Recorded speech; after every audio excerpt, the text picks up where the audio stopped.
dakizuenez abenduaren 3an Euskararen eguna da. Ortuak udalak horren inguruan zenbait ekitaldi antolatu ditugu. Abenduaren 2an, arratsaldeko 7etan oken, irakurleen kluba dago.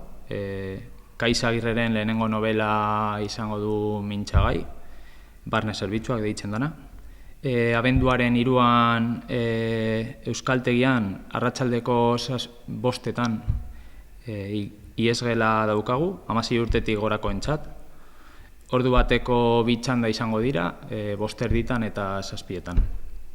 Abenduaren 4an baita ere, azaroaren 15ean zinemetan estrenatu duten Gaua, Paul Urquijoren pelikula daukagu, Gorbe Aretoan.